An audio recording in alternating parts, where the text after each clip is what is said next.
안녕하세요. 방금 소개받은 정목입니다.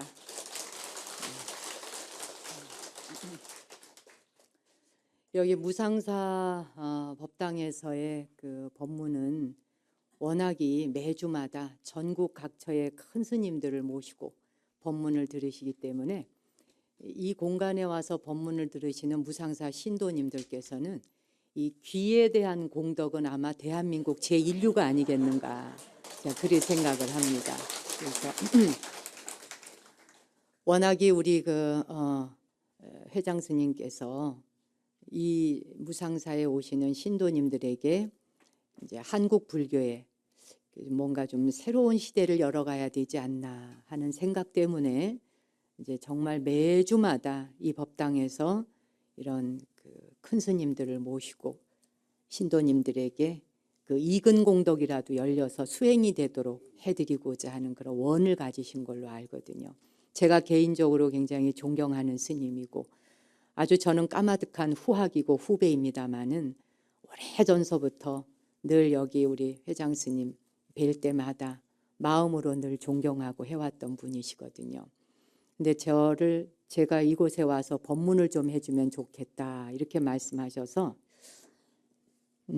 사실 워낙 큰 스님들 심지어 종정 스님까지 다녀가신 곳이잖아요. 그러니까 여러분은 왜 세상에 너무 모든 게 좋으면 좋은 건지를 모릅니다. 무상사 신도님들에게 있어서는 이 특별한 기회가 일반 다른 사찰에서는 누려보지 못하는 것인데 그 누려보지 못하는 것을 이만큼 누리고 있는 것에 대해서 그만큼 아실란지라는 생각을 했는데 여러분 스스로 생각할 때 어떠세요? 알고 계세요? 네, 우리 회장님을 위해서 박수 한번 보내야 되겠네요.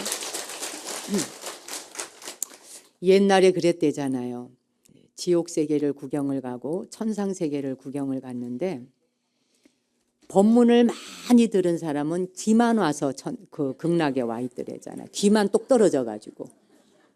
예, 그리고 또 말만 잘하는 사람은 혓바닥만 와서 떡 있더래요. 네. 그러니 또 몸으로 봉사한 사람은 몸뚱이만 와 있고, 그렇잖아요? 몸으로 봉사하면 몸뚱이만 와 있고 귀로 듣기만 하다 보면 듣기만 하고 실천을 하지 않으면 전체 한 덩어리가 함께 움직여가지 않을 거 아니겠어요. 그러니 그냥 귀만 가고 혓바닥만 가고 이랬다는 우스갯소리이지만 그 우스갯소리 속에는 또 아주 큰 메시지가 담겨 있어요. 올해 이제 2018년 새해를 맞이해서 무술년이라 그러죠. 예, 무술년 이제 음력 정월 초하루부터 시작해서 오다 보니 입춘도 지났고 이제 뭐 우수경칩까지 다 지나면서 지나다 보면 이제 봄비도 왔잖아요. 봄비가 오고 이러면서 벌써 기운이 달라졌죠. 땅의 기운이 달라졌고 산에 또 나무들의 기운도 달라졌습니다. 이게 아무리 추웠고 혹독한 겨울이라 해도 이게 기운이 달라지는 것처럼 사람도 때가 되면 기운이 또 바뀌어야 합니다. 겨울에 움츠리고 있었던 곳으로부터 기지개를 펴고 나오는 것처럼 마음 또한 그만큼 기지개를 펴고 더 또 날개를 펼쳐야 하는 것이죠. 그래 새해가 되면서 복은 많이 받으셨나요? 네, 얼마나 받으셨는지 손으로 한번 표시 좀 해보세요. 어느 덩어리? 그만큼. 그래봐야 머리에 일 정도 보따리 하나네요. 뭐. 복 많이 짓고 복 많이 받으시고. 왜 우리는 인간으로서 사바세계에 와서 한 생을 살면서 그렇게 복 받는 게 중요하고 복을 누리는 게 그렇게 중요할까? 도대체 이 복이라는 게 뭘까? 늘 복 하는데 왜 그리고 불자들이 부처님의 가르침을 배우고 실천하기 위해서 사찰을 찾고 절에 오지만 부처님의 말씀과 크게 상관이 없는 이 복에 그렇게 목숨을 매달까? 부처님은 세상 모든 복을 다 버리신 분인데 세상 모든 복을 다 버리셔서 완전한 깨달음을 얻으신 정등각자이신데 근데 왜 우리는 우리의 스승이시고 우리의 영혼의 모든 가르침을 주시는 선지식인 부처님의 길을 따라가고 부처님의 말씀에 귀 기울이고 하면서 왜 붓다가 가신 길과 같이 수행하는 게 아니라 부처님이 버리신 길을 가느라고 이렇게 노심초사 복을 구하는 것에 목을 매달아야 할까? 그걸 그렇게 중요하게 생각해야 되는 걸까? 이런 거를 우리는 한 번씩은 가던 길을 멈추고 되물어 봐야 합니다. 그게 정말 내 인생의 무엇이며 그게 그렇게도 중요한 것인가. 그래서 그걸 얻어서 우리의 한 생애가 뭘 어디까지 보장받을 수 있는 것인가. 옛날에 이제 그 이름이 빌복이라고 하는 사람이 살았어요. 근데 이 빌복이라는 사람은 아주 복이 없어요. 가난하게 이를 데가 없고 농사를 지면은 농사 짓는 쪽쪽 흉년이고 그리고 나가서 장사를 하면 하는 것마다 망해요. 정말 되는 일이 없어요. 우리 왜 죽어라 죽어라 한다 이렇게 말하죠.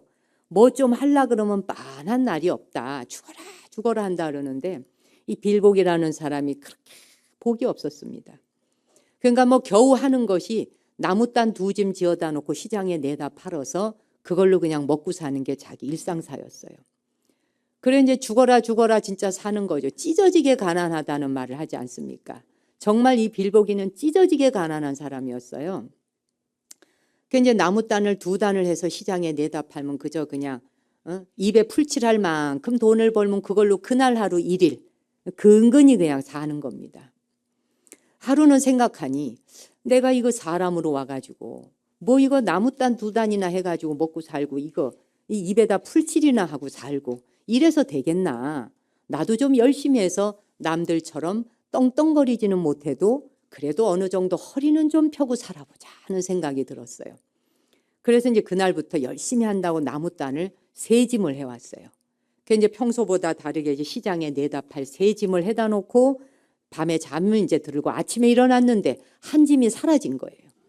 2짐만 남아있어. 이거 봐라. 이거 어디로 갔지?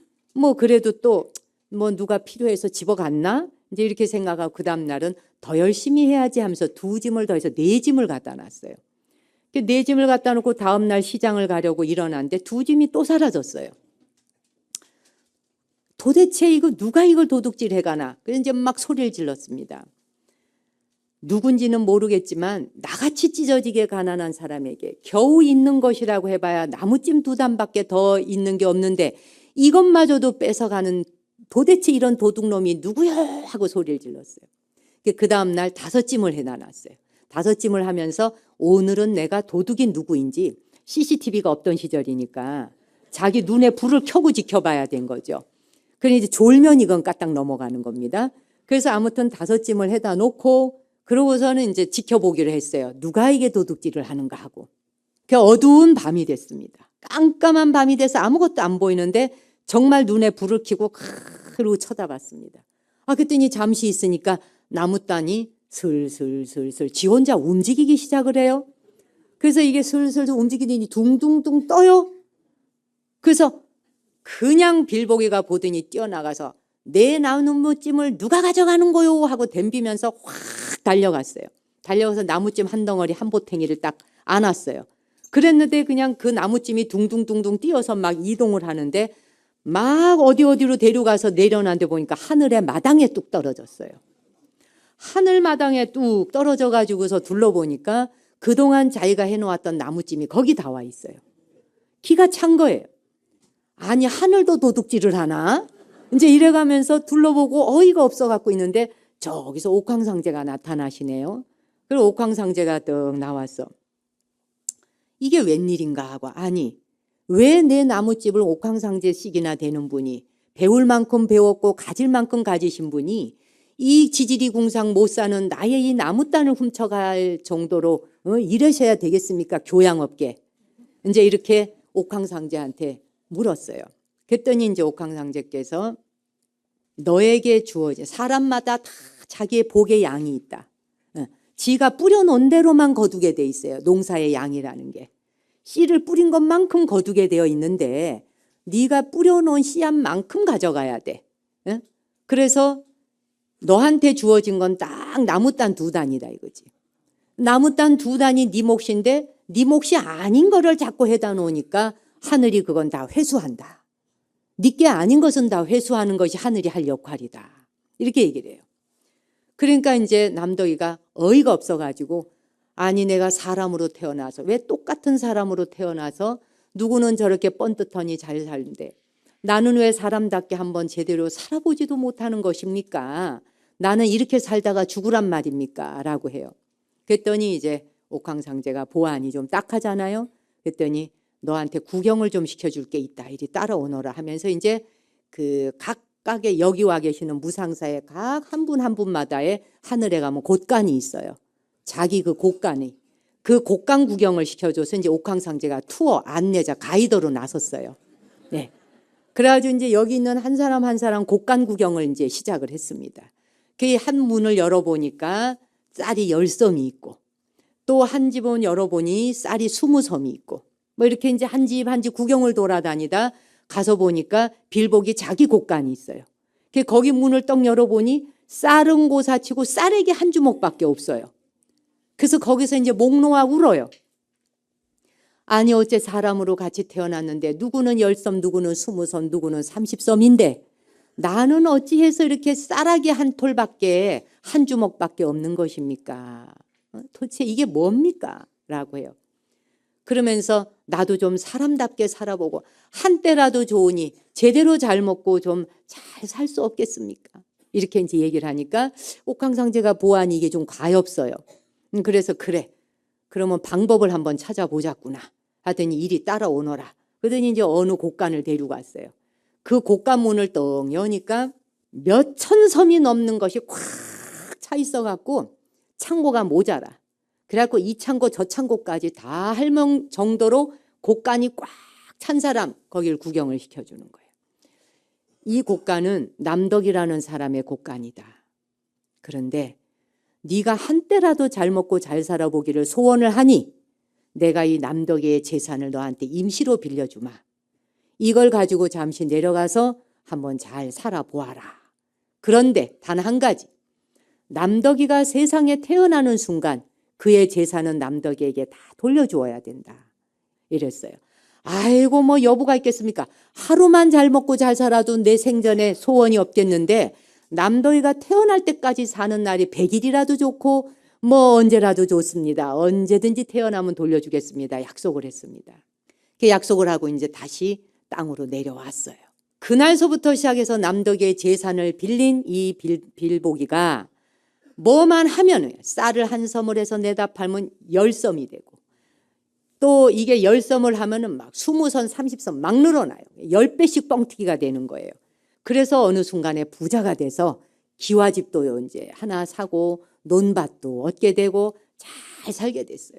몇 년이 지났습니다. 아직 남덕이가 태어났다는 소식은 없고. 그래 이제 막 잘 먹고 잘 살았어요. 그런데 어느 날 몇 년이 지나니까 불안해지기 시작을 해. 야 이거 혹시 남덕이가 태어나면 이거 내가 가진 거 다 수포로 돌아가는데 다 돌려줘야 되면은 이거 뭔가.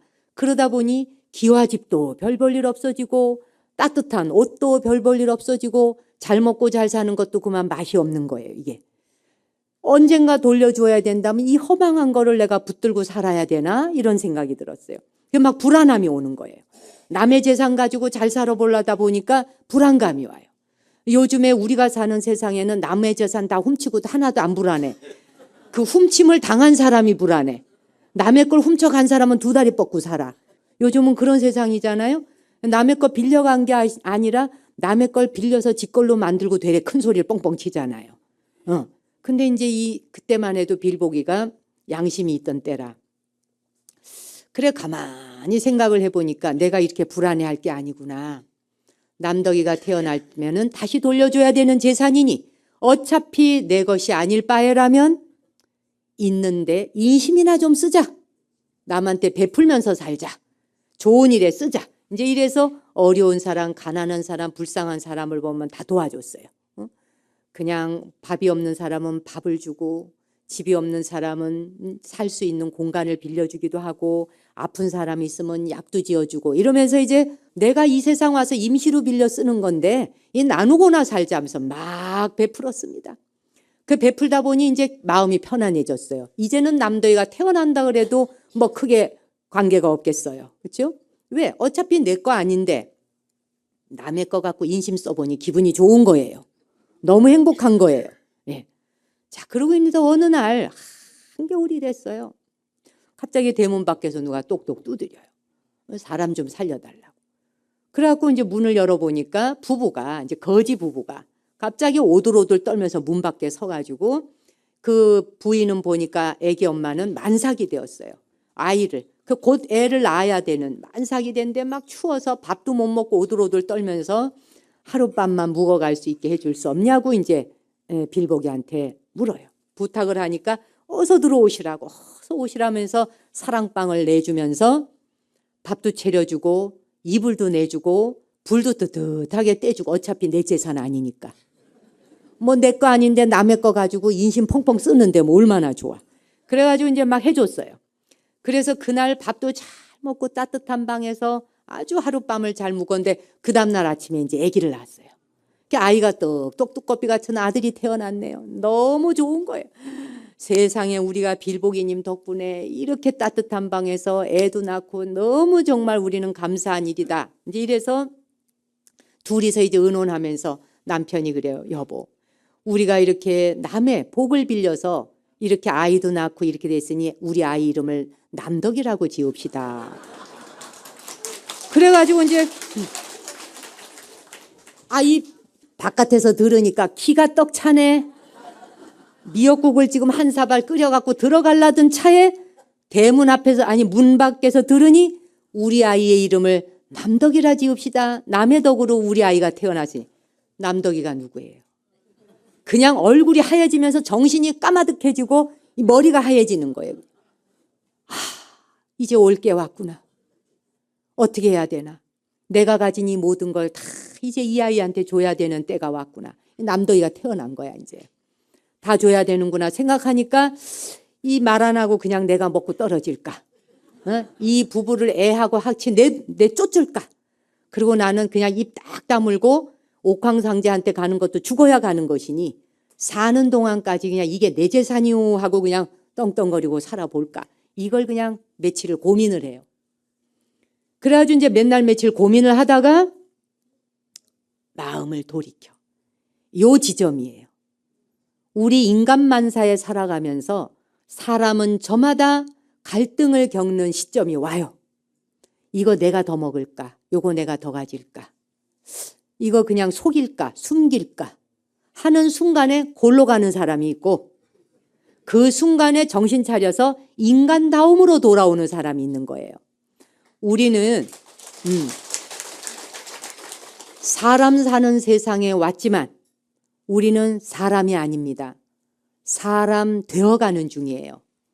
사람 되어가는 중이지 사람의 탈을 썼다 그래서 사람은 아닌 겁니다.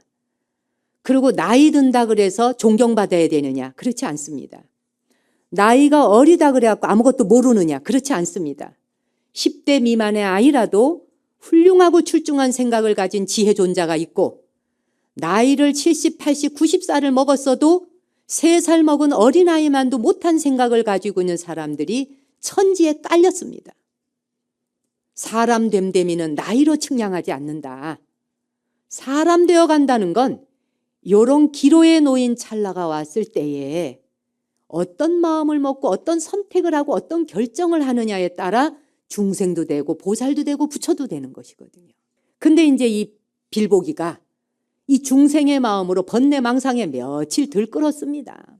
내가 그냥 혼자 먹고 떨어지고 저것들 다 내쫓을까? 왜 그런 갈등이 안 오겠어요? 갑자기 부와 명예와 권력을 한순간에 다 놓아야 되는데 그걸 놓는다는 게 어디 쉽겠어요? 그런데 안입이 설신의가 똑바로 서 있지 않으면 눈, 귀, 코, 혀, 몸뚱이와 뜻이 바르지 않을 때 갈짓자루 가게 돼서 그냥 거기에 눈이 그냥 확 거기 번뇌 망진에 휘끌려가다 보면은 어풍이 불어오면서 업의 바람이 그냥 이 사람을 휘어잡아서 끝간데 없는 번뇌망상의 길로 끌고 돌아간다 이거예요. 그래서 이제 번뇌망상의 길로 끌고 가는데 한 3일을 고민을 했어요. 3일간 인간일 건지 아닐 건지, 요 가질 건지 말 건지. 그러다가 스스로 딱 선택을 해요. 아니다. 원래 이것은 내 것이 아니었고 언젠간 돌려주어야 하는 것이었고 옥황상제하고 약속을 했고 남덕이가 태어나는 순간 주기로 했던 것이다. 내가 주기로 했던 것이면 돌려줘야지 맞는 것이다. 그래, 이젠 내가 이 집을 떠날 때가 되었구나. 본래의 나의 빌보기로 돌아가야 한다. 이제 이런 생각을 마음을 먹었어요. 이런 생각을 가지고 있는 인간 종자가 몇 명 몇 프로나 되는지 이 지구촌 안에. 우리는 이 지구촌 안에 인생을 여행 왔지만 우리는 여행 온 나그네이거든요. 그 여행 온 나그네가 지구라는 행성 가운데에서도 대한민국이라고 하는 한반도에 계시는 부모님에게 입퇴되기로 했고 그분의 몸을 빌려서 이곳에 나오기로 했어요. 부모님의 몸을 빌려 태어날 때 부모가 나를 선택한 게 아니라 내가 부모를 선택합니다. 그렇잖아요? 인간의 몸으로 갈지 그 밖에 다른 종류로 가게 될지 어떤 이 생류가 돌고 도는 윤회사에서 내가 어떤 태를 선택할 것인지 우리가 스스로 부모에게 입퇴되어 태어납니다. 근데 그 입퇴될 때 한반도에 태어나기로 하고 이 땅에 왔단 말이죠. 그렇죠?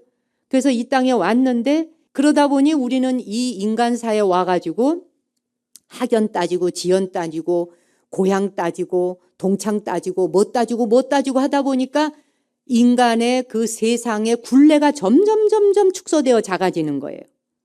사람으로 와서 인생 여행을 하는데 우리는 이렇게 걷잡을 수 없는 업보라고 하는 업의 바람에 어풍에 휘둘려 가지고 동서남북 분간을 못하고 또 돌아다닌단 말이에요. 자, 어쨌든 다시 돌아와서 빌보기가 이 순간 사람됨으로 선택을 하는 거예요.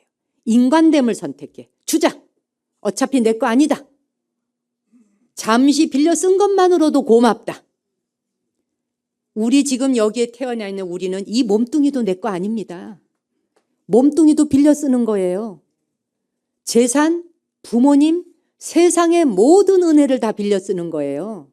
국가 빌려 쓰는 겁니다. 이 나라의 이 국토에 살면서 여권, 비자, 이 나라 대한민국 여권을 가져야 세계 각국 나갈 수 있어요. 이 나라 여권 없이는 어느 나라에서도 그 국토에 들어오는 걸 허락하지 않아요. 나의 입국 비자를 허락해 줄 수 있도록 하는 대한민국의 그 국적조차도 빌려 쓰는 거예요. 죽으면 다 놓고 가야 돼. 왜? 내 게 아니잖아요.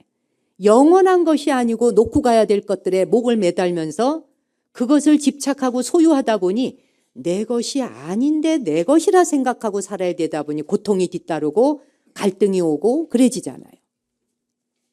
근데 빌보기는 다 그냥 부처님 법문을 들었는지 아마 내가 보니 무상살 다닌 것 같아요. 그래 우리 빌보기가 아무래도 이 무상사에서 법문을 많이 듣지 않고서는 그런 귀가 그런 마음이 열릴 리가 없지 않겠어요? 그렇죠? 그래서 이건 아니다. 내 것이 아닌 것은 줘야 된다. 그래서 빌려 쓴 건 돌려주고 그리고서는 내가 지금까지 빌려 쓴 것에 감사하자. 그래서 이제 방으로 들어갑니다. 들어가서 얘기를 해요. 사실은 2차, 저차, 2차. 그동안 있었던 이야기를 쭉 하면서 내가 지니고 살아온 이 모든 재산은 이 부와 모든 것은 다 남덕이 것이었습니다. 그리고 하늘에 가서 옥황상제에게 갔다 온 이야기, 옥황상제가 나에게 재산을 빌려준 얘기, 남덕이가 태어날 때까지 빌려 쓰고 돌려주라는 이야기까지. 그래서 이제는 당신들이 남덕이를 데리고 이곳에 사십시오. 나는 오늘로 떠나겠습니다. 이게 사람이거든. 그래서 이게 진정한 참된 사람이거든. 뭐 이거는 보살 마음도 아니에요. 당연지사예요. 이 마음은 보살 마음이라고도 할 것도 없어요. 근데 보살 마음과 부처 마음은 어떠하겠어요? 그렇잖아요? 사람 마음이 이러할진데. 그래서 이제 어쨌건 다 돌려주고 그대들의 것인데 내가 그동안 잘 빌려 썼노라라고 이야기를 하면서 잘 살고 애기 잘 키우라. 남덕이를 잘 키우라 그랬어요. 자, 그런데 그 다음이 이제 사건이에요. 이 거지 두 부부가. 자, 그러면 여기에서 당장 눈이 확 뒤집어지는 순간, 그죠? 이게 내 재산이었어? 오늘 당장 나가거라. 입고 있는 옷도 다 내놔라. 이런 사람 천지예요. 그런데 이 남덕이 부부가, 이 거지 부부가 말이에요. 거기서 은혜를 잊지 않아. 그래서 이 빌보기의 손을 붙들고 빌보기님 무슨 그런 말씀을 하십니까? 응? 당신 덕분에 우리가 지난밤 추위를 피할 수 있었고 당신 덕분에 따뜻한 방에서 따뜻한 이불을 덮고 이 아이를 낳을 수 있었습니다. 더구나 미역국을 챙겨주고 먹을 거를 챙겨주며 우리를 위해서 당신이 베푼 자비심이었던데 우리가 어떻게 당신 나가는 꼴을 보겠습니까? 이렇게 얘기를 합니다. 그래서 그건 말이 되지 않습니다. 라고 하면서 뭐라고 얘기하냐. 하늘에 가셔서 옥황상제와 약속한 것은 그분과의 약속이고 우리하고 다시 약속을 정하면 됩니다. 이게 사람인 거예요. 그래요? 옥황상제가 옥황상제가 그렇게 얘기했어요? 그러면 다 내놓으세요. 그리고 지금까지 먹고 쓰고 한 거 이자 부처 다 내놓고 나가세요. 그래가지고 사람을 완전히 빨개벗게 내보냈다. 그러면 그 복이 지거 될까요? 안 되는 거 아세요? 네. 알면 이건 얘기 끝난 거예요. 그냥 내려갈게요, 법상에서. 네. 이렇게 훌륭한 불자님들이시니. 자, 그래서 손을 붙들고 아닙니다. 그거는 안 됩니다. 그러면서 옥황상제와의 약속도 지켜야 되겠고, 그리고는 남덕이하고의 삶도 잘 살아가야겠고, 이 방법을 찾을 좋은 길이 있습니다라고 제안을 해요. 남편이, 이 남덕이 아버지가. 제가 좋은 길을 택하겠습니다라고 하면서 우리 남덕이의 양아버지가 되어 주십시오. 우리 남덕이를 수양아들을 삼아 주십시오. 이렇게 제안을 해요. 그래가지고 아들을 삼았어요. 아들을 삼고 이제 수양아버지가 됐습니다. 한 집안에 같이 사는 거예요. 친아버지와 수양아버지. 그러니 남덕이는 무럭무럭 자랐습니다. 같이 그렇게 이제 행복하게 잘 사는 그런 일이 있게 됐어요. 이걸 보면 우리가 이 세상의 모든 삶이라는 건 다 남에게 빌려쓰기 때문에 우리 자신이 빌복입니다. 빌려쓰기의 빌복이에요. 복을 빌렸습니다. 몸뚱이부터도 빌려쓰고. 그렇잖아요? 오늘날에 우리가 먹고 자고 쓰고 이 모든 집 한 칸도 다 빌려쓰는 겁니다. 영원한 안락이 없고 영원한 내 것이 없고 만남이 있으면 헤어짐이 있는 게 지당한 것이고 헤어짐은 꼭 만남을 만드는 것이어서 이 무상의 원리를 제대로 알게 될 때 땡기고 밀고 주고 받고 하는 관계에 대해서 여유가 있어지지 않겠습니까? 유연할 수 있고. 근데 우리는 내 손아귀에 들어오는 순간 이건 내 거요 하고 그걸 붙들고 부둥켜 안아서 그걸 내어놓지 않으려고 하니 죽음의 순간에 이르러서도 고통을 받는 거예요. 지금 오늘 제가 여기 와서 보니 연세가 꽤 많으신 어르신들이 많으십니다. 의식이 또렷할 때, 내 생각이 안전하고 온전할 때, 내 죽음이 닥쳐왔을 때 난 어찌하겠노라 하는 이야기를 유서도 미리 써놓고 유언도 미리 하시고 법적으로 공증도 해놓으세요. 그게 똑똑하고 현명한 겁니다. 지금 우리는 100세 시대를 살게 되었고 인류가 137억만 년이라는 우주 역사 속에 이런 모양새를 가진 인간 형태를 가진 우리의 이런 모습으로 살아온 인류가 5억 년밖에 되지 않습니다. 우주 역사에서 보자면 어린아이 수준인 거죠. 5억 년 동안 살아오는 우리의 이 몸뚱이를 가지고 살아오면서 인류가 100세 시대를 살 수 있는 것을 처음 맞이하는 일입니다. 단 한 번도 이렇게 살아본 적이 없어요. 80을 너끈히 넘기면서 산다. 이게 처음으로 최초로 겪는 일입니다. 인류가 80이다 100세라고 하는 걸 처음 살아보는 거예요. 한 번도 살아본 적이 없어요. 그래서 모든 사회의 시스템을 새로 짜야 되는 때가 왔어요. 다시 짜야 돼요. 100세 시대에 맞춰야 돼요. 100세 시대에 맞추어서 두뇌도 바꿔야 돼요. 생활 패턴, 생각 모든 게 바뀌어야 돼요. 다 바뀌어야 되는 때가 온 거예요. 지금 우리는 그런 시대를 맞이하고 있는 거예요. 제가 조금 전에 남덕이와 빌보기 이야기를 했습니다마는 남덕이와 빌보기하고 이 빌보기처럼 남의 재산이나 남의 복을 빌려서 쓰고 있는 우리가 한 생애를 사는 것이 의술이 발달하다 보니 100세를 살 수 있도록 생애가 길어졌다. 지금 우리 세대는 100세이지만 지금의 10대 아이들, 여러분의 손주 나이 10대 아이들은 영생을 살 가능성이 있습니다. 말하자면 1000년을 살 수 있는 시대가 열린다는 이야기입니다. 그럼 어떻게 사는 게 1000년을 사는 시대가 열릴까? 지금 우리가 와 있는 4차 산업시대가 바로 영생의 길을 열어주는 것에 일주문이 열린 거예요. 쉽게 말하면 영생을 사는 게. 우리는 지금 100세 시대 사는 거 가지고도 이 난리를 치잖아요. 그리고 2050년이 되면 전 세계에 대한민국이 노인 인구 국가 1위 국가가 된대요. 네. 그리고 노인은 늘어나고 아이들은 태어나지 않습니다. 자, 노인은 늘어나고 아이들은 태어나지 않고 시집장가 가는 것을 이제는 별로 원치 않고 혼자 사는 젊은 청춘 남녀들이 늘어납니다. 여러분의 자녀들이 결혼하고 싶어 하지 않습니다. 그거는 지금 시대가 어디를 향해 가는지에 대한 걸 보여주고 있는 거예요. 우리는 그거를 말하자면 통찰의 눈으로 바라봐야 합니다. 세상이 어디를 향해 가고 있는지를, 과거에 걸어왔던 길을 갖고 쳐다보기 때문에, 과거에 우리가 살아왔던 기억을 가지고 살기 때문에 걱정하고 한숨 쉬고 염려하고 큰일 났다, 끝났다. 하나가 끝나야 새로운 시대가 또 열리는 겁니다. 인류는 그렇게 발전해 왔던 거예요. 발전이라는 말하고는 다르지만 변화해 온 거예요. 우리는 그런 변화의 물줄기를 우리가 막을 수 없습니다. 그렇잖아요? 그래서 우리는 계속 진화해 가기 때문에 2050년에 대한민국의 노인 세대 1위 국가가 되고 아이들이 없는 나라. 우리만 그런 게 아니라 전 세계가 아이가 점점 줄어듭니다. 이렇게 테러를 하고 이렇게 난리를 치는데 애를 낳아서 뭐 하겠나 싶지 않겠습니까? 고통스러운 사바에 뭐 때문에 아이를 낳겠나 싶어지니까 점점점 아이를 안 낳게 되죠. 자, 이렇게 아이를 낳지 않고 결혼을 하지 않고 노인은 늘어나고 이렇게 가는 것이 이제 인류가 이 시대와 우리의 삶이 완전히 바뀌는 세상이 온다는 것을 알려주는 거예요.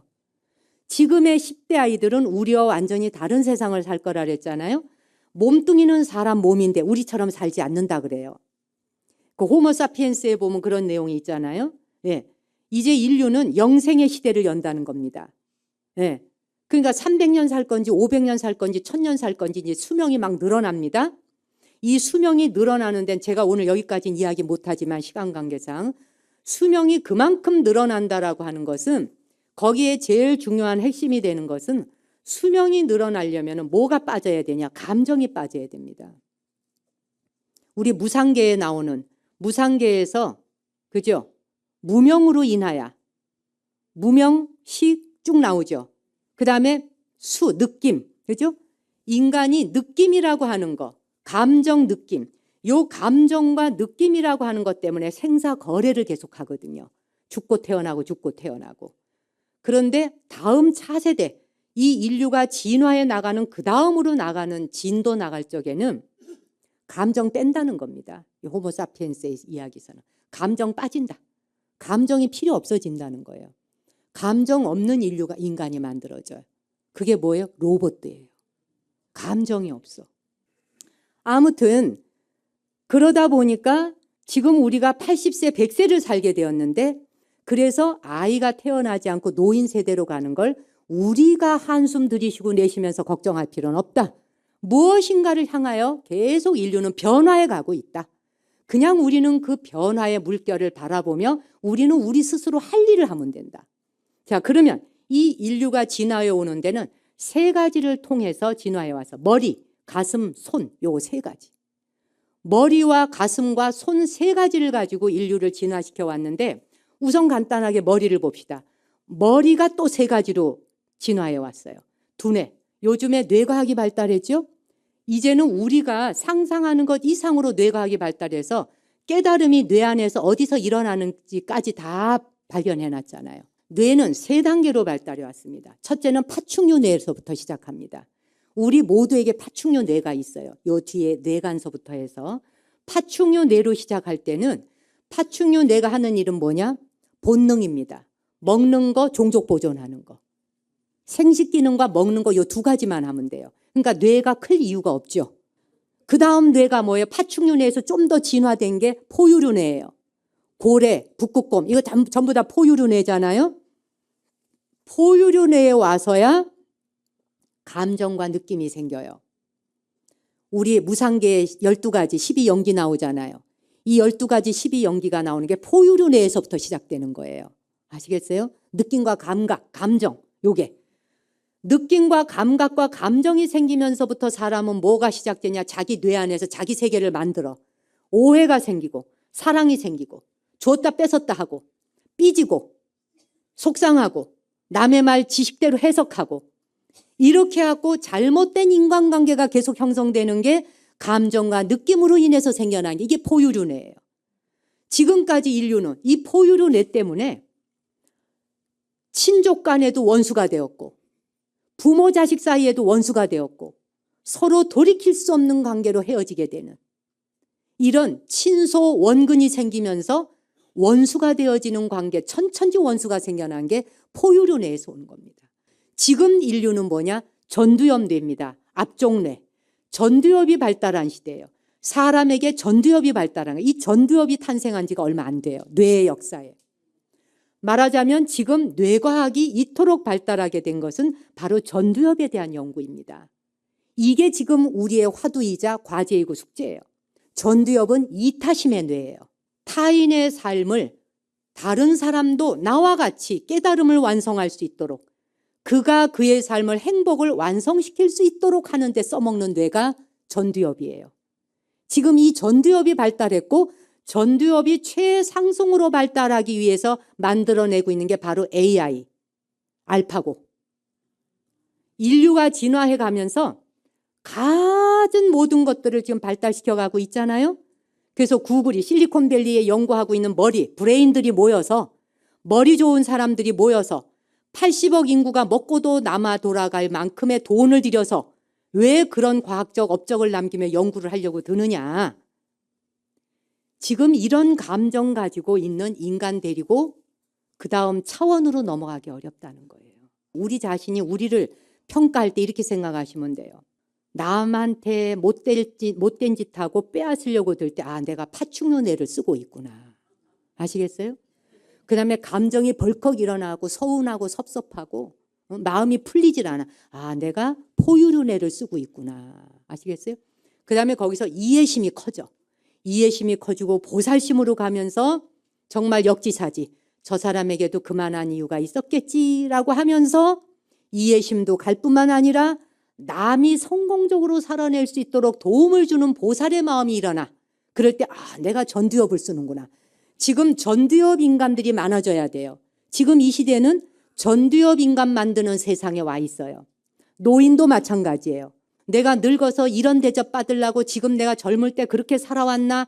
이거는 전부 노인 되어 가는데 어른으로서 할 생각이 아니에요. 이거 전부 수정하고 교정하셔야 돼요. 노인이 되어 간다는 것은 뭘 말하느냐? 나이를 먹어간다 하는 것은 나이 먹어가는 건 아무 데서나 되고 폼 잡으려고 나이 먹는 거 아니더라고요. 그죠? 이놈이 어디서 어른한테 이 말 쏙 들어갔죠? 요즘에 이놈이 어디서 어른한테 이 소리 하면 다 맞아 죽어요. 지하철이건 버스건 길이건. 모든 생명 가진 자는 위아래가 있는 게 아니라 상하관계에 의해서 어른이 애들을 윽박지르는 것이 아니라 공정한 사회, 평정해야 한다. 똑같아야 한다. 모든 생명은 존엄해야 된다. 어떻게 하다 보니 당신이 나보다 먼저 태어나서 나이를 더 먹었을 뿐이라는 거예요. 그것은 권력도 권위도 아니라는 거예요. 이걸 우린 깨달아야 돼요. 그러니 네가 어떻게 어른한테 그런 짓을 할 수 있어? 이런 소리 하면 요즘에 어른 대접 못 받아요. 공정해야 돼요. 모든 게임은 공정하자는 거예요. 요즘 아이들은요.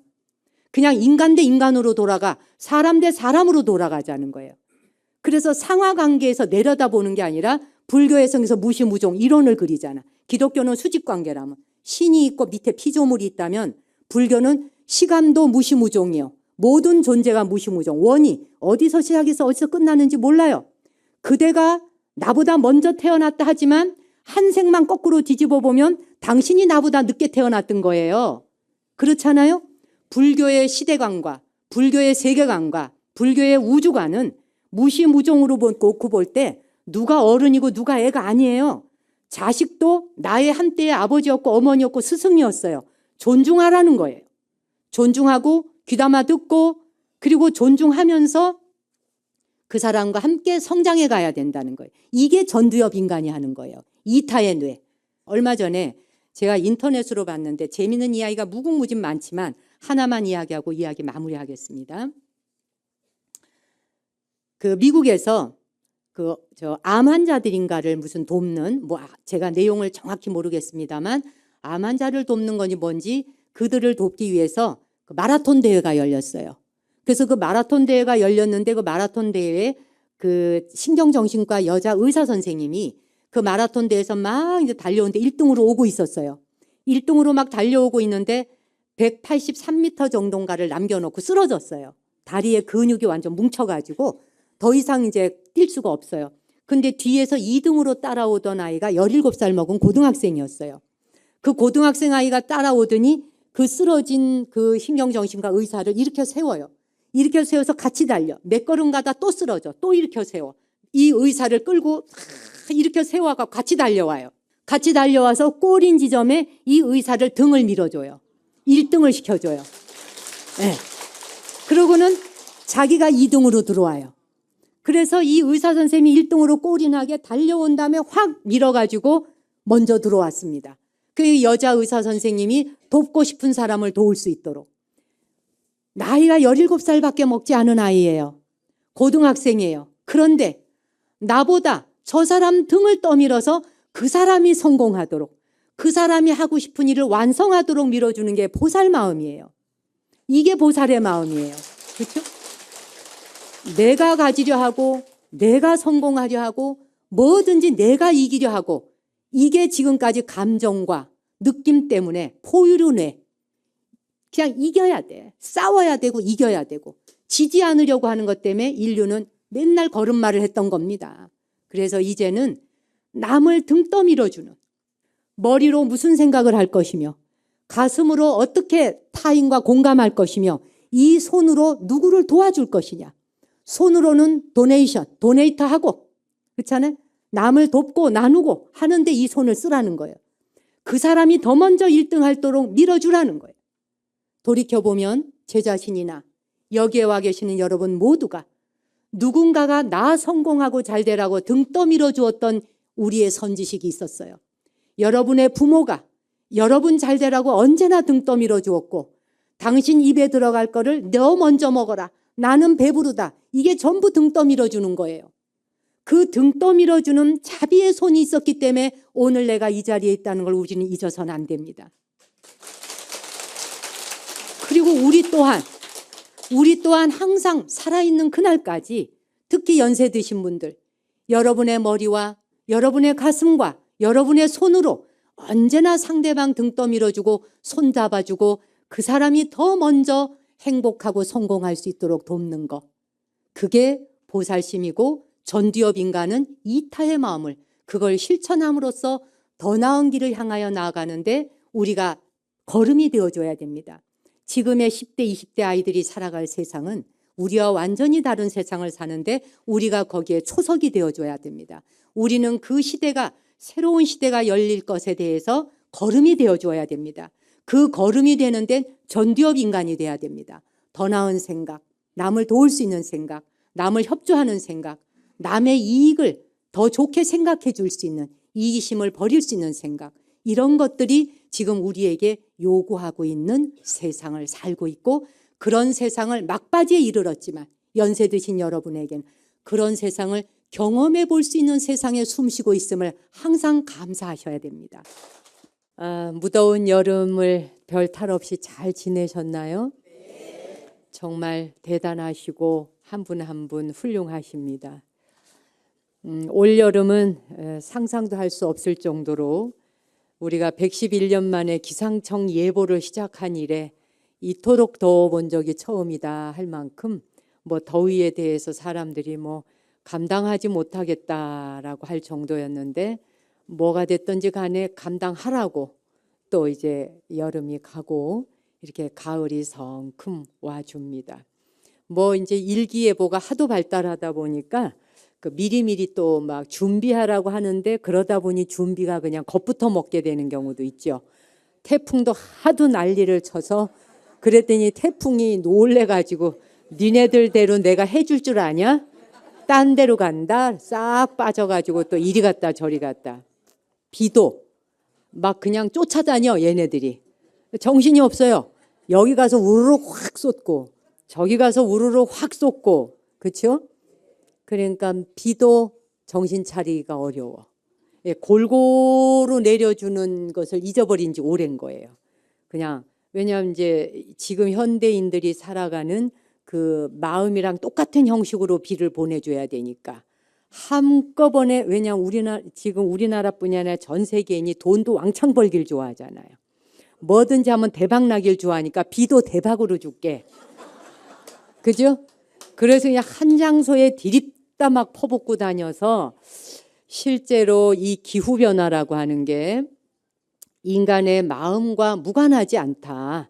이런 얘기를 칼 융도 그런 이야기를 했고, 실제로 비가 오는 건 바깥 세상에서 따로 일어나는 것이고, 또 우리가 이렇게 행동하고 생각하는 건 따로따로 분리된 것이다 여기지만, 우리가 자연에서 왔고 자연에서 얻어쓰고 있는 물질이기 때문에, 그러니 우리의 생각과 우리의 행동과 모든 것들은 자연에 영향을 줄 수밖에 없고 또 자연의 영향을 받는다.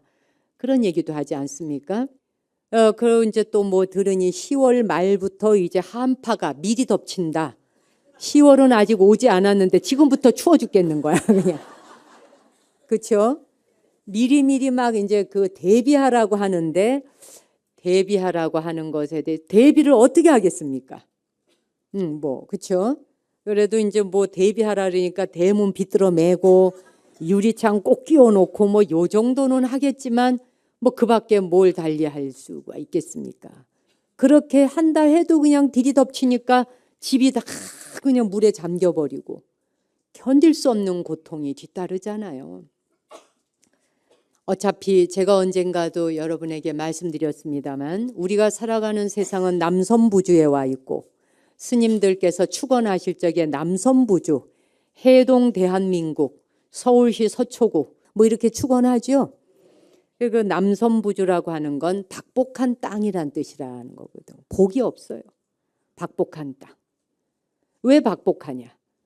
이 남선부주에 머물러 사는 존재들은 서로 생명을 잡아먹고 잡아먹혀야 돼요. 죽이지 않고 살 길이 없고 잡아먹지 않고 살 길이 없고, 내 생명을 유지하자니 남의 생명을 잡아먹어야 되니까 이게 얼마나 원한 관계가 끝이 없겠습니까? 그게 무슨 복이라 말할 수 있겠어요? 내 배불리고 잘 먹었다, 내가 신나게 잘 먹었다라고 하는 이야기는 내 뱃속에 수많은 생명이 죽어서 들어가야 되는 거예요. 이게 무슨 복이겠냐는 얘기죠. 생사 거래로 놓고 볼 때. 예. 거기다가 이 남선부주에 와서 사는 생명들이 또 박복한 것이 남의 걸 빼앗지 않고 살기가 어려워요. 도둑질 안 하고 살기가. 도둑질이라는 게 뭐 남의 지금 여기 와서 지갑 훔치고 뭐 남의 돈 훔치고 이런 정도 물건 훔치는 걸 말하겠어요? 별별 도둑질이 다 있어요. 남 잘 되는 꼴 못 보는 것도 도둑질이에요. 그렇잖아요? 근데 무슨 거기에 복이 뒤따르겠냐 그러잖아요. 예. 뿐만 아니라 또 5개에 뭐가 있습니까? 삿된 음행하지 마라. 근데 이 남선부주에 있는 생명들이 짝을 지어주고 약속되고 계약되어진 사람하고 결혼한 사람하고만 관계가 안 나요? 그냥 남자고 여자고. 그러니 이 지구 안에서 일어나고 있는 거의 모든 사회적 문제와 인간관계의 복잡함은 이 성적인 관계에 대한 것이 계약과 약속이 잘못되어지면서 마구제비로 흐트러뜨려 놓다 보니까 그냥 나 감정 나는 대로 살잖아요. 그렇죠? 근데 뭔 복을 받겠냐는 거죠. 더더군다나 나이가 70, 80 먹은 노인이 이제 8살, 9살 먹은 어린애가 성적 욕망의 대상으로 보이는 세상에 뭔 복을 받겠어요? 오죽하면은 그런 말을 옛날에는 환장이라 그러잖아. 장이 뒤집어졌다는 말 아니겠어요? 배는 게 없는 거예요. 간이 뒤집어지고 허파가 뒤집어지고 장이 다 뒤집어졌는데 뭔 눈에 보이겠어요? 그렇죠? 안 보여요. 그 구별이 안 되는 거예요. 옳고 그름이. 할 행동과 하지 말아야 할 행동에 대해서 질서가 잡히지 않는 거죠. 그렇죠? 예. 근데 거기에 무슨 복이 있다고 말할 수 있겠어요? 무질서인데. 그리고 또 이제 그다음 이제 이 사바에 와서 살다 보면은 남선부주에 있는 생명들은 또 거짓말 안 하고 살기가 어려워. 이게 부모 자식 사이에도 거짓말을 할수록 잘 살아. 일단 편해. 거짓말을 안 하고 있는 그대로 말하면 뭐든지 불편해. 싸워야 되고. 그래 안 싸우려니까 어떻게 돼? 발달한 것이 거짓말밖에 발달한 게 없는 거예요. 눈으로 바라보는 눈길 따로, 입으로 뱉어내는 말 따로, 마음속에 품고 있는 것 따로. 이 거짓말을 하는 것이 일상사가 되어 있다 보니 진실하지 않은데, 진실하지 않은 사람 관계에서 누가 누구를 믿을 수 있겠어요? 부모와 자식이라도 믿기 어렵고, 형제 자매라도 믿기 어렵고, 부부 사이는 더 믿기 어려워요. 사랑이라는 이름으로 서로 만났지만 네가 나에게 해주는 만큼 보답되어질 때 사랑인 것이지, 그것이 뜻대로 되지 않으면 내가 눈에 껍질이 씌어졌나? 왜 저거를 만났나? 되돌리려고 하니 되돌리기도 어렵고 되돌려보려니 더 복잡해진 거예요. 그러니 마지못해 사네 죽지 못해 사네 하는 사람도 많아요. 요즘은 이제 뭐 원치 않으면 이혼도 하고 뭐 이렇게 자유롭게 법적으로도 허용하고 하지만, 법이 허용하기 이전에, 법이 우리 사람의 삶의 길을 이끌어주기 이전에 사람으로서의 본분사로 놓고 볼 때 이 믿음이 망가져 버리니까 의리도 없고 사랑도 없고 존중감도 없으니 하는 게 거짓말밖에 없는 거예요. 이 승속이 마찬가지거든요. 예. 그냥 뭐 머리 길른 처사님들, 보살님들이라 해서가 아니라 승가도, 뭐 우리 이 종교인도 수행 중에 있잖아요. 그 완전한 열반, 무여열반을 증득하기 전에는 우리는 하지 말아야 할 행동과 행위들을 습관대로, 업대로 무참하게 하면서 살아가요. 그게 무슨 복이냐는 거예요. 스승과 제자 사이에도, 스승 상자 사이에도 끊임없이 우리는 거짓을 행하고 거짓말을 하고 거짓된 행동을 하죠.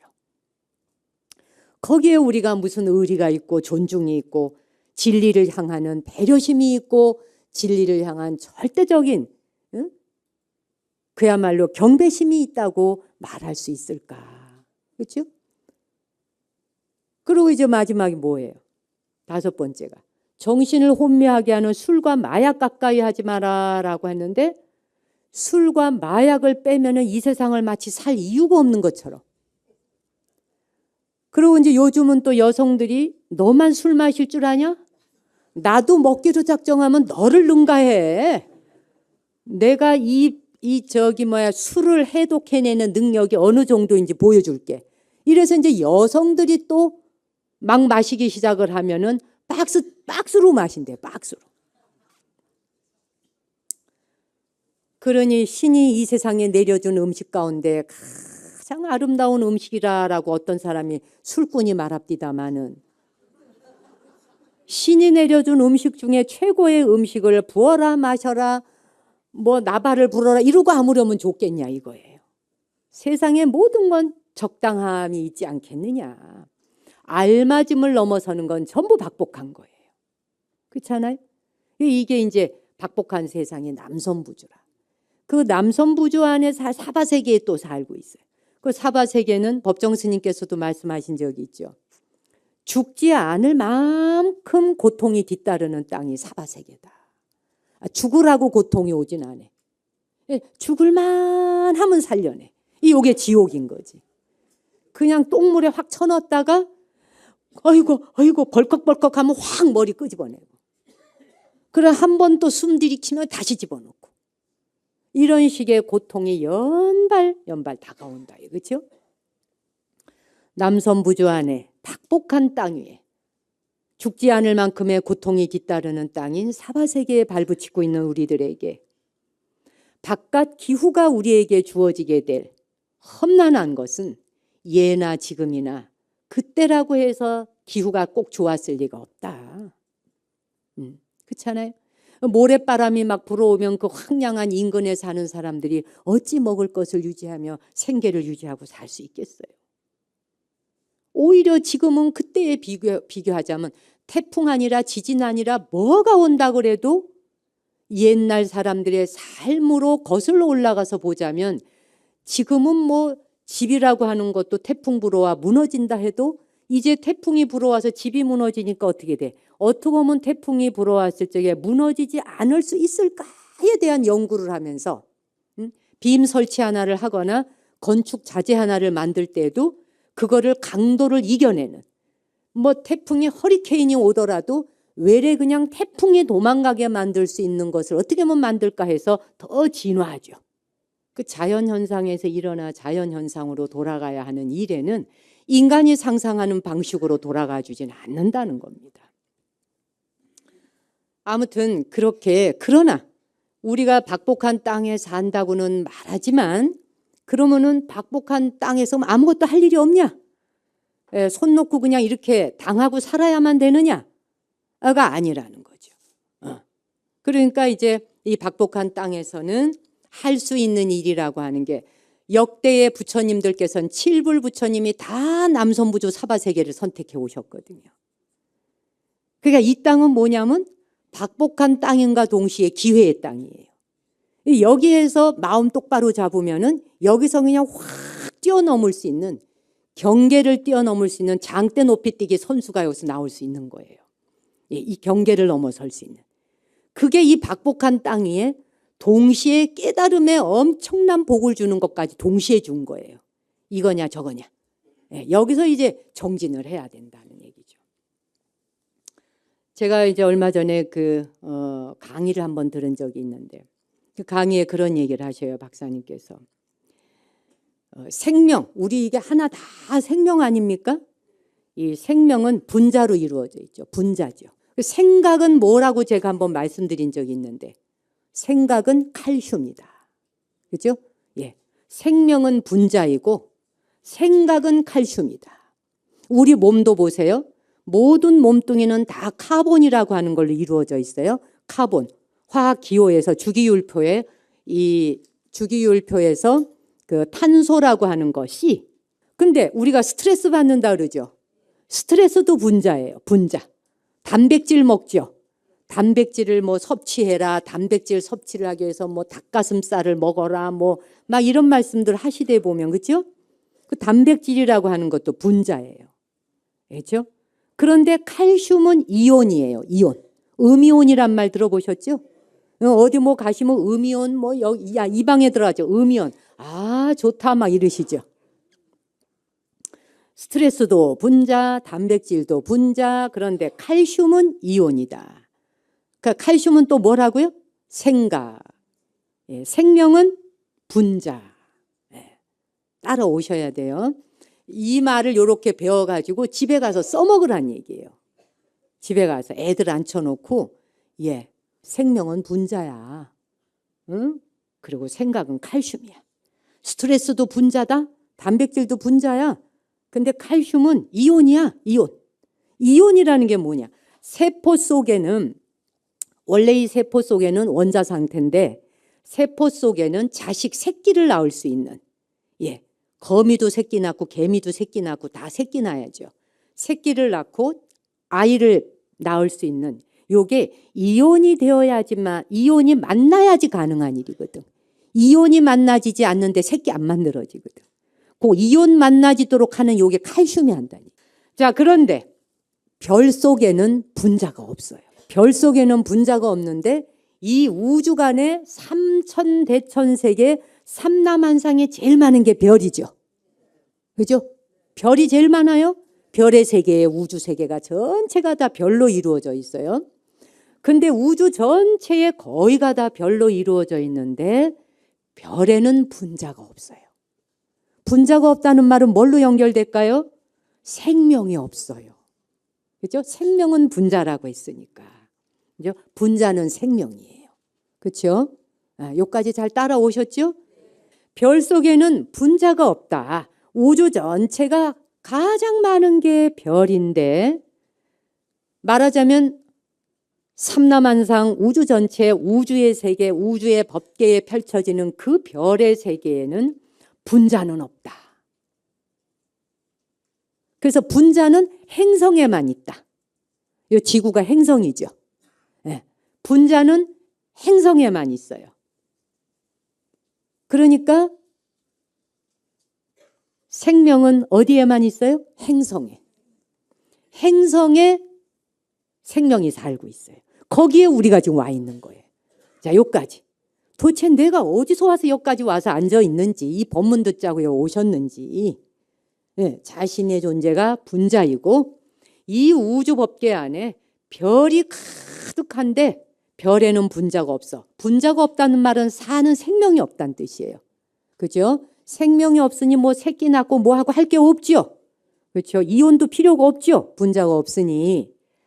그런데 우리는 그러니까 행성 안에는 분자는 행성에만 있고 분자가 곧 생명이라 생명은 분자요 분자는 생명이다. 이것만 외워두자는 얘기예요. 이렇게 생명이 깃들어 사는 곳이 행성이에요. 우리가 행성에 와 있어요. 행성에 이 생명들이 발붙이고 살아. 발붙이고 사는데 이 행성에 살고 있는 생명체들은 생각 하나하나를 가지고 있는데 이 수많은 생각 하나가 탄생하여 그 생각 하나가 여기 나에 이르기까지 오는데 거의 생각 하나가 10억 년이 걸린 게 태반이에요. 생각 하나가 형성되어 오는데 반복하여 훈습되어 오는데 10억 년이 걸려서 왔다는 거예요. 그러니까 우리가 하늘이 파랗다 이야기할 때 저게 정말 파란 하늘이냐. 하늘이 파랗다고 하는 건 우리가 반복되어져서 생각으로 중첩되어져 가지고 중첩되어져 있는 인식 속에서 파랗다라고 인식한 거지. 하늘이 그럼 항상 파란가요? 구름 끼면 허여멀겋이 뭐 안개 끼고 이러면 안 보이지. 뭘 중심으로 파랗다 말하겠냐 그러잖아요. 과학에서. 그렇죠? 우리 눈으로 볼 때 하늘은 파란 게 아니에요. 네. 범소유상이 계시 허망이고. 그렇잖아요? 약견 재상비상이면 즉견열애라. 있는 그대로를 볼 때 열애를 즉시 본다. 바로 본체 있는 대로를 본다인데 우리는 훈련과 경험에 의해 반복되어진 것을 통해서 세계를 보고 있지 있는 그대로를 보고 있는 게 아니라 껍질을 뒤집어 씌워서 보고 있는 거예요. 그렇죠? 네? 네. 껍질을 씌워서 보는 거예요. 반복된 거. 껍질을 씌워가지고 그렇다라고 하다 보니까 하늘은 파랗다가 모든 사람에게 훈련되어 있는 거예요. 실제 하늘은 파란 게 아니잖아요. 과학적으로 하늘이 파래요? 아니잖아요. 우린 파랗다라고 그냥 보고 있는 거예요. 아무튼 이렇게 생각 하나가 생겨나기까지 해도 10억 년이라고 하는 것이 걸려서 진화해 왔다라고 하는데 그렇다면 이 지점에서 나 한 사람이 가지는 생각 하나가 앞으로 세세생생의 10억 년, 20억 년, 30억 년을 책임질 수 있는 생각이라면 내가 가지는 생각 하나가 어떠해야 하는가를 우리는 굉장히 깊이 사유해야 한다. 마구잡이로 가진 생각은 마구잡이로 갈 테니까. 내가 가진 한 생각이 10억 년 동안 진화해 와서 여기에 와 있는 것이라면 내가 한 가지 가지는 생각 하나가 어떠한 것이냐에 따라서 그 생각이 곧 세세생생의 만대에 이어갈 수많은 생명에게 생각 하나를 유산으로 물려주게 된다는 이야기잖아요. 내가 가진 생각 하나가 어떻게 진화할 것인지를 생각한단 말이에요. 그렇죠? 옛 그 열자에 보면 그런 이야기가 있습니다. 탄주지어 불유지류랴라고 하는 말이 있어요. 불유지류. 탄주지어. 삼킬 탄자. 배주자. 갈지자에 물고기 어자. 탄주지어. 배를 삼킬 만큼의 큰 고기는 불유지류. 불유.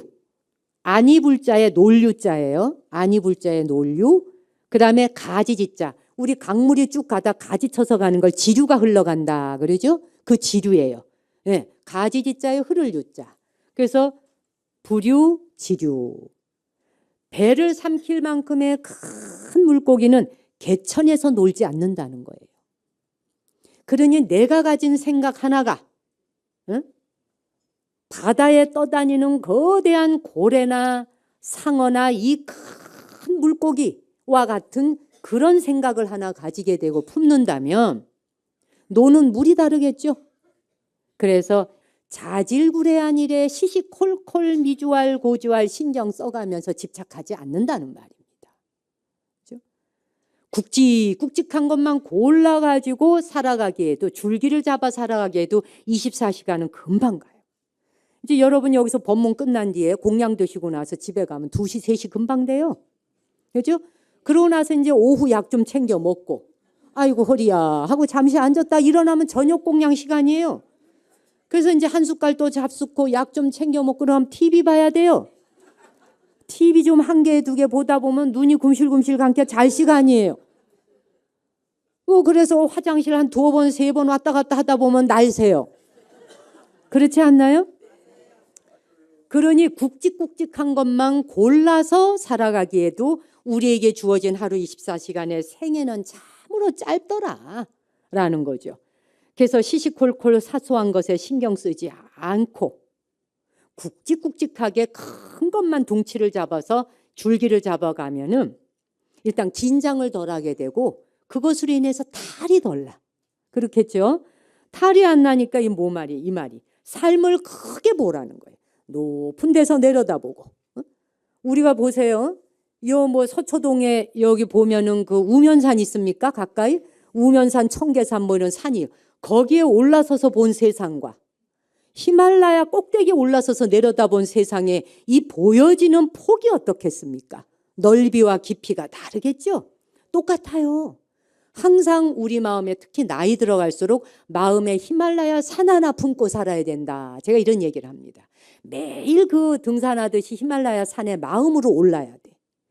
그 꼭대기에 올라서서 세상을 주류하던 내려다보는 눈을 자꾸 가져야 돼. 그러면 별거 아닌 것에 내가 삐지지도 않고 속상하지도 않고 서운하지도 않아질 수 있잖아요. 그래서 탄주지어 불유지류라고 하는 말. 이 말은 뭐냐? 그러면 이제 사람들이 이래. 뭐 내가 가진 게 있어야 통 크게 살죠 말하는데 여기선 가진 걸 말하는 게 아니에요. 가진 걸 갖고 뭘 통 크게 살아라 이 말이 아니에요. 뱃속 편안하게 살아라는 거예요. 뱃속. 내 뱃속 편하게 사는 것이 가장 행복한 것이라는 말을 바로 이 말 속에 담고 있는 거예요. 뱃속이 편하면은 아무리 많은 재산을 가진 것보다 으뜸인데 나 재산 많이 가진 사람 치고서는 뱃속 편하단 말을 별로 못 들어봤어요. 그래가지고 이제 가지려고 애를 썼습니다. 그래서 가졌습니다. 가지고 났더니 이걸 관리해야 되니 관리인이 된 거야. 돈 관리인이 돼가지고 돈에 매여서 돈 관리인이 돼서 그때부터 이제 이게 매여가지고 주인 행세를 못하게 되대. 그렇지만은 기왕에 벌 수 있으면 많이 버셔요. 버는 데는 잘 써야 돼. 벌기만 해서는 소용없고 우리가 삼시세끼 밥 먹고 사는 건 뻔해요. 예, 그저 자기 식구와 가족들 교육하고 쓰는 데 비용을 제외한 나머지는 다 환원해 보면은 환원해 놓으면 어떻게 되느냐. 우주간에 자기 삶의 조상 대대로 자손 마음대로 부유하게 살게 돼. 나누고 베풀면. 그죠? 어쨌든 뱃속이 편안해지면은 통이 커지는 거예요, 사람이. 그렇죠? 그러니까 옛부터 마음 크기를 가로 한치, 세로 한치, 방촌이라 그랬어요. 그렇죠? 가로 한치, 세로 한치 딱 사각형 하면은 그게 방촌이에요. 네. 요 구들장 요거 하나 요렇게 방촌. 근데 그 방촌이라고 하는 건 뭐냐? 마음보. 우리 마음보, 심보 잘 써라 그러죠. 마음보라는 게 뭡니까? 남을 대하는 마음 자세가 마음보거든요. 다른 사람 대하는 심보가 마음보예요. 마음보. 마음보를 잘 써라. 근데 우리가 이 마음보를 잘못 쓰면 어떻게 돼? 별거 아닌 일에 자꾸 속이 뒤틀려. 응? 삐지고 뒤틀리고. 요게 뭐냐면 마음보 자체가 자리를 못 틀고 앉았는 거예요. 응? 공간이 없어요. 그래서 요 마음보는 우리 신체 구조 안에 어디에 위치하고 있느냐? 바로 배꼽 밑에 단전에 붙어 있어요. 요 마음보가. 그래서 숨 들이셔라, 숨 내쉬어라, 호흡, 삼매. 모든 수행의 시작과 끝은 호흡으로 돌아가 호흡으로 끝내. 그 자리에서 의심, 의구심도 일어나는 것이고 그곳을 후들러 파는 거죠. 그렇죠? 마음보가 그 배꼽 밑에 딱 거기에 가로, 세로 한 치씩 해서 딱 거기 붙어 있다. 그 단전을 잘 쓰라는 얘기예요. 그 마음속이 넓으면 배를 삼키고도 남을 거대한 그런 이 고기가 그 안에서 논인다는 거죠. 그런데 마음보가 그 공간이 없으면 어떻게 돼? 옛날에 그런 말 하죠. 밴댕이 소갈 딱지. 밴댕이만 있는 게 아니라 밴댕이에 소갈이 붙고 딱지가 붙어요 거기. 이 말을 잘 풀이하셔야 됩니다. 밴댕이는 내장이 아주 조금밖에 없죠. 예, 그래서 밴댕이 같다면 알맹이가 없어 이런 말이거든. 뭐 어디 마음 주고받을 데가 없어. 넌 왜 이렇게 속이 뒤틀려 있니? 라고 하든지 뭐 이런 말 하잖아요. 이렇게 마음보에 가서 공간이 또 하나가 차지하고 있어야 물고기가 와서 논일 정도가 되고 배를 삼킬 크기가 되는데 밴댕이 속알에 딱지가 되니까 아무것도 가서 들러붙을 게 없어. 지 자신의 말도 안 들려, 남의 말은 더더군다나 안 들리는 거죠. 그게 신경쇠약이 오는 거예요. 신경쇠약이라고 하는 건 삶 자체를 크게 볼 수 없고 크게 받아들일 수 없기 때문이에요. 그러니까 사소한 것에 매달리니까 신경줄이 점점 쇠약해지죠. 신경증이라고 하는 건 증세잖아요. 증. 근데 신경쇠약은 약이 따로 없어요. 거기서 오는 약은 뭐예요? 마음 편하게 가지세요. 이게 약이에요. 그렇죠? 그 절에 가면 스님들도 그 말씀 하시는데 병원에 가면 돈 내고 그 말 듣고 오잖아요. 안 그래요? 네, 돈 내고 편하게 마음 가지시고 서두르지 마시고 천천히 그냥 가세요. 예, 알았어요. 돈 왕창 주고 그러고 오시더라고. 상황을 크게 멀리 보라는 거예요. 그리고 수용하라. 그렇게 되면 이제 내 속이 좀 편안해질 수가 있는데 보통은 우리가 밴댕이 소갈딱지 같이 가지니까 받아들여지질 않으니까 납득이 안 가는 거야. 그런데 우리가 어떤 상품에도 품질이라는 게 있지 않습니까? 물건 만들어 놨을 때 여러분이 뭐 마트니 백화점이니 어디 가서 물건 사러 가면 기왕이면 뒤져보고 가격표도 보지만 자기가 마음에 드는 거를 골랐을 거 아니겠어요? 품질이 좋아야지 한다. 인간에게도 품질이 있는 거예요. 사람도 저마다 품질이 있는데 요게 방촌에 붙어 있어. 마음보. 인간의 품질은 방촌에서 끝나요. 그 악질의 인간도 있고 양질의 인간도 있는데 요게 방촌이 결정하는 거예요. 마음보 하나가. 그렇잖아요? 그래서 인품이라고 하는 건 인간의 품질을 말하는데 품질이 보증된 사람은 가는 곳마다 환영받고 만나는 사람마다 도움을 줘요. 왜? 자기도 가는 곳마다 남을 도와주니까. 도울 수 있는 한 최대한 도움 주니까 자기가 어려울 때도 남도 또 도움을 주는 거예요. 그래 만나는 인연마다 자기에게 도움을 주죠. 내 품성에 품위를 매기는 것은 바로 나 자신입니다. 인품을 가다듬는 일은 내 마음가짐에 달려있는 거예요. 어떻게 내가 인품을 가다듬어야 할까? 인품을 가다듬는 건 내 마음가짐에 있는데 옛부터 그것을 씨줄과 날줄을 바로 세우는 것과 같이 마음을 바로 세우라 이랬거든요. 씨줄 날줄을 바로 세워라. 이게 뭔 소리겠는가? 무슨 소리냐? 인품을 가다듬으려면은 인품을 가다듬고 인품이 좋은 사람 옆에 가면 나만 좋은 게 아니라 주변도 다 좋아요. 그렇죠? 인격 좋고 인품 좋은 사람 곁에 가면 그 사람을 알고 지낸다는 것 자체가 영광인 경우가 있잖아요. 근데 경우에 따라 내가 저 사람을 안다는 게 수치스럽고 부끄러워 도망가. 눈 마주칠까 봐. 그렇죠? 이게 자기 품격이에요. 그 품격은 어디서 나와요? 방촌, 마음보에서 나와. 외우셔야 돼요. 마음보. 예, 요거 잘 따라오셔야 됩니다. 그러니까 인심 좋고 인격 좋고 인품 좋은 사람 주변에는 주변 사람까지 다 좋아요. 하나 더하기 둘은 셋이다라고 말하지만 입적하신 숭산 스님께서는 제자에게 그런 말씀하신 적이 있어요. 하나 더하기 둘은 제로다 이렇게 말해서 공이다. 제자가 어이가 없잖아요. 아니 스님 그게 무슨 말씀이세요? 초등학교 다닐 때 산수 안 배우셨어요? 하나에서 둘을 더하면 셋 아닙니까? 라고 하니까 스님께서 그래 누가 나한테 사과를 하나 줬다. 하나의 사과를 먹었어. 그랬더니 그 사람이 보더니 2개를 더 주면서 더 잡수시오 해서 2개를 또 먹었어. 하나 먹고 2개 먹었더니 어디 갔느냐? 3개 먹었는데 싸그리 없어지지 않았느냐. 응? 그런데 그 사과를 먹고 에너지 기운을 마음보를 어떻게 쓰느냐에 따라서 무한대로 혜택을 줄 수가 있고 사과를 하나 더하기 2알에서 3알을 먹었는데 지 먹고 그냥 배가 부르니까 어떻게 성질만 내. 배부르니까 짜증만 내. 아니 자기 배 부른 걸 왜 남한테 짜증 내겠냐. 이게 마음보가 결정하는 거거든.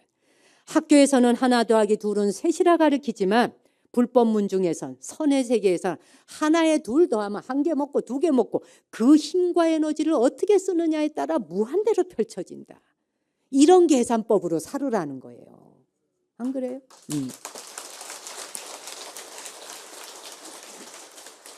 그러니 이제 우리가 보면은 씨줄과 날줄로 이제 돌아와서 씨줄과 날줄로 갖고 나를 바로 세워야지 돼. 나 자신을 바로 세워. 자, 내가 나를 바로 세우는데 왜 씨줄 날줄이 나오느냐? 가로를 위라 하고 세로를 경이라 해. 그렇죠? 경도, 위도 그러죠? 경도와 위도. 가로를 위, 그 다음에 세로를 경이라 해서 지구 좌표를 위도와 경도라고 말하잖아요.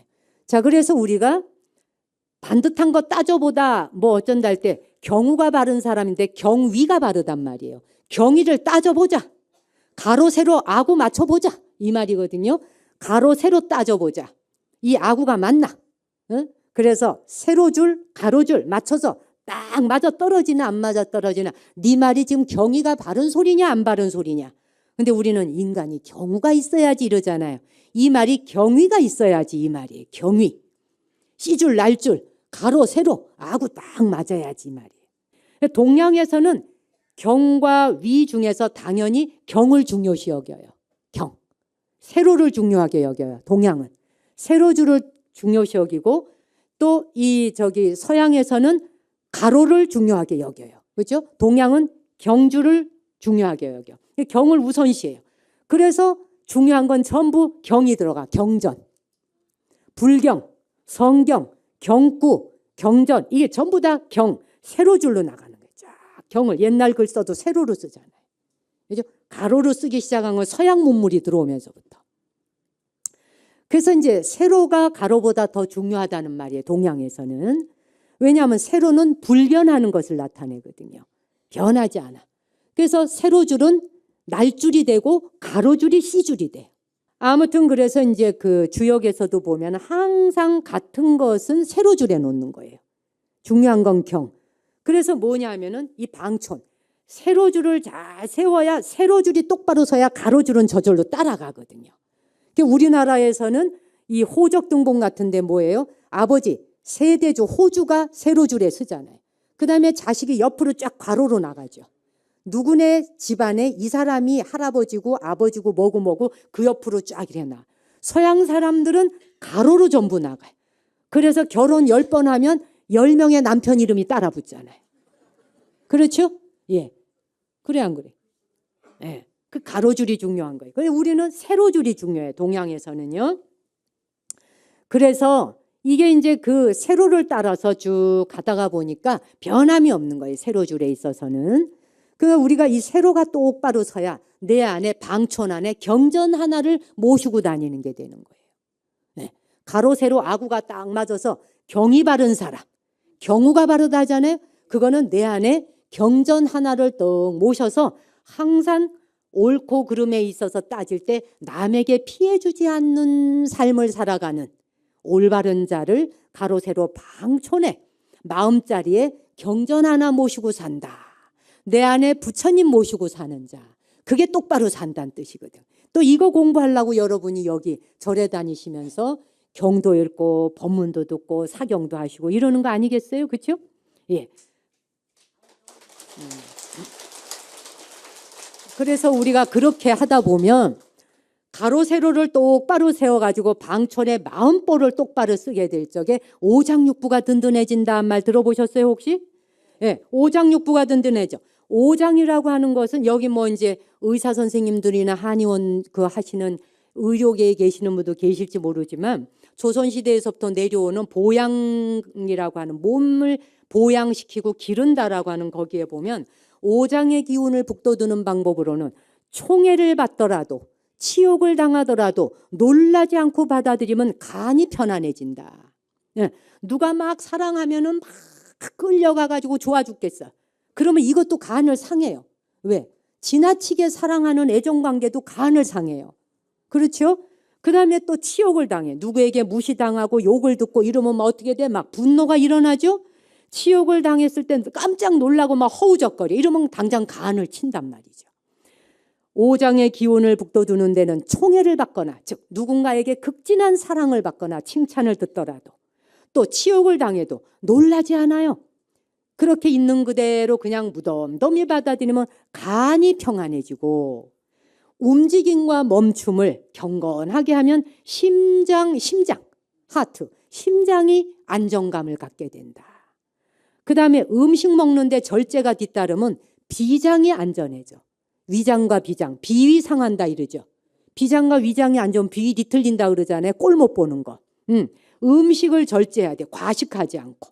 그러면 비장의 기운이 새어나가지 않는다 그러잖아요. 그 다음에 숨을 조절해. 호흡을. 들숨 날숨. 호흡을 조절하고 필요 없는 말하느라고 그냥 쓸데없는 욕하고 필요 없는 수다 떨고 이렇게 말수를 줄이면 폐가 저절로 온전해진다. 그렇잖아요? 그 다음에 고요하게 욕심을 부리지 않아. 필요 없는 욕심을 내지 않아. 칭찬을 지나치게 듣고 싶어 하는 것도 욕심이거든. 자기가 하는 방향대로 따라왔으면 좋겠다는 것도 욕심이거든. 욕심이 뭐 돈만 가지는 게 욕심인가요? 다른 사람의 사랑을 질투하고 시기해서 내가 빼앗고 싶은 마음도 이거 전부 다 욕심이거든. 이런 욕심을 줄일 때 콩팥, 신장이 안정된다. 아시겠어요? 예. 그러니 간, 심장, 비장, 그 다음에 폐, 그리고 콩팥, 신장. 요 5가지 오장이 튼튼해지려면 심기 안정감 가져라. 즉 방촌이 안정돼야 된다. 마음보. 아시겠죠? 예. 그래서 간이 건강하지 않은 사람은 눈이 어지러워서 눈 안광이 흔들리잖아요. 안광이 없어. 눈에 빛이 없어요. 눈이 흐리멍텅해지면 내가 간에 좀 위험하구나. 스스로 자기 거울 보면 알아요. 노인이 되어서만이 아니에요. 노인이라도 기도하고 수행하면서 정신 똑바로 차리면 눈에 안광이 번쩍번쩍해요. 눈에 호랑이 빛처럼 빛이 나야 되거든. 이게 신심이거든요. 응? 부처님의 말씀하신 대로 살아가면 걱정할 게 뭐가 있겠어요? 못 살았어도 살라고 노력하다 보면 눈에 그냥 빛이 번쩍번쩍 나는 거예요. 뭐 그까짓 거 나이 먹는 게 뭐 중요하겠어요? 나이는 저절로 먹는 건데. 안 그래요? 그 다음에 폐의 기운이 없으면 어떻게 돼? 살이 마르잖아요? 빼짝 마른 사람이잖아요. 그냥 날씬한 게 아니라. 신장의 기운이 없으면은 정신 상태가 혼미해져. 지금 현대를 살아가는 사람들이 정신질환을 많이 앓는 이유가 신장, 수기가 따뜻하지 않아서라는 거예요. 배꼽 다 내놓고 다니니까. 신장은 항상 덮어주라는 거거든. 이게 물기운이거든. 물이 냉각수가 되고 차가워지면 온전한 기운이 돌아가지 않아요. 그래서 정신 이상자가 많아질 수밖에 없는 거예요. 신경정신과가 돈을 제일 많이 벌게 된 이유도 이 상황이 온 거예요. 도대체 이게 사람 사는 세상이라 말할 수 있어요? 그냥 마구제비로 사람을 죽여요. 뭐 인간이라 말할 수도 없는 행동을 얼마나 합니까? 이게 전부 오장육부가 제자리에 있지 않아서예요. 이 전부 뒤틀어져서 그렇다 이거예요. 근데 특히 우리의 정신 상태를 관장하는 것은 콩팥, 신장이에요. 신장이 모든 것들을 걸러내는 작업하잖아요. 걸름망이 좋아야 순환이 잘 되지 않겠어요? 신장은 물로 이루어져 있어요. 그렇죠? 이 물이 항상 따뜻해야 돼요. 근데 물이 얼음처럼 차가우니까 밑이 차가워 아래가. 그러니까 제정신일 수 없어진단 말이에요 우리가. 그다음 비장. 비장의 기운이 떨어지면 어떻게 돼? 이빨이 들떠요. 잇몸이 들뜨고 이빨이 쑥쑥쑥. 아무것도 씹을 수가 없습니다. 머리카락 숭숭 빠지고 이거 전부 비장이 관장하거든요. 길을 고르게 해야 된다는 이야기예요. 그렇게 길을 고르게 하면 어디가 안정된다고요? 방촌, 마음보. 예, 마음보를 어떻게 쓰자고요? 배를 삼키고도 남을 만큼 크게 쓴다. 그 안에서 고래와 상어 같은 거대한 물고기가 놀 만큼. 시시껍절한 것엔 신경 쓰지 않는다. 아시겠죠? 별가하는 것에 신경 쓰지 않는다. 아시겠죠? 예, 그래서 우리가 한 생애를 사는 동안에 인생이 참으로 짧아요. 이 짧은 생애를 사는 동안에 마음보 하나만 대보살처럼 써도 인생이 평탄해지는데 그거 쓰는 게 잘 안 돼요라고 하는데 언제 써봤나요? 써보지도 않고 안 된다고 하고 써보시란 말이에요. 한 번 써보기 시작하면 얼마나 재밌는지. 한 번 쓰기 시작하면 안 쓰기가 어려워요. 보살마하살의 마음은. 여기 오면 보살님 소리 들으시고 거사 소리 듣잖아요. 아니 거사님과 보살이라는 말 들으면서 보살과 거사처럼 행동하지 않을 것 같으면 그 이름값에 대해서 빚지는 거잖아요. 전부 빚쟁이가 되는 거예요. 마음보를 크게 쓰는 거. 제가 끝으로 참 그 이야기 하나 해드리고 이제 마무리해야 되겠네요. 거기 이제 그 해리 리버맨이라고 하는 폴란드 사람인데 102살이에요. 102살 대신 그분이 이런 얘기를 했어요. 나는 젊지 않다는 걸 압니다. 그러나 나는 나 자신 늙었다고도 말하지 않습니다. 나는 다만 102년 동안 성숙했을 뿐입니다. 성숙이라는 것은 연륜과 함께 오는 것입니다. 성숙은 연륜과 함께 오는 거거든. 나이 먹는다는 건 늙었다. 늙은 거는 벼슬이 아니에요, 여러분. 지금 애도 늙어요. 세월 가면. 누구에게나 닥쳐오는 일이에요. 그러니까 이건 벼슬이 아니죠. 훌륭한 것도 없죠. 그래서 나 자신이 젊지 않다는 것도 알고 나 자신이 늙었다고 말하지 않는다 그러나 나는 102살 동안 성숙했을 뿐이며 성숙이라는 것은 연륜과 함께 오는 것이다. 이 말은 내가 몇 년이나 더 살 수 있을까 이걸 생각하기보다 내가 오늘 하루 어떤 일을 더 나눌 수 있을까를 생각하고 사는 게 불자예요. 응? 그래서 우리가 나이 들어간다고 하는 건 젊은이에게 희망을 줘야 합니다. 나도 열심히 살아서 언젠간 아버지처럼 엄마처럼 나이 들어가고 늙어갈 때 할머니 할아버지처럼 나이 들어갈 때 내 늙음도 저렇게 아름답고 멋있어야 한다. 응? 여러분을 보는 것만으로도. 응. 그래서 연세가 드신 분들의 모습을 바라보는 것만으로도 젊은이들에게는 늙어가고 싶음을 기다리게 만들어야 돼요. 신도님들이나 누가 봐도 내가 꼬부랑 노스님이 되어서 늙어서 법문을 못할 지경이 된다 해도 나의 늙음이 신도님들 앞에 법다워야 되지 않겠어요? 응? 여법해야 되지 않겠어요? 그 마음은 누가 지녀? 지가 가져가야죠. 누가 마음 뽀가. 아시겠죠? 열심히 정진합시다. 고맙습니다.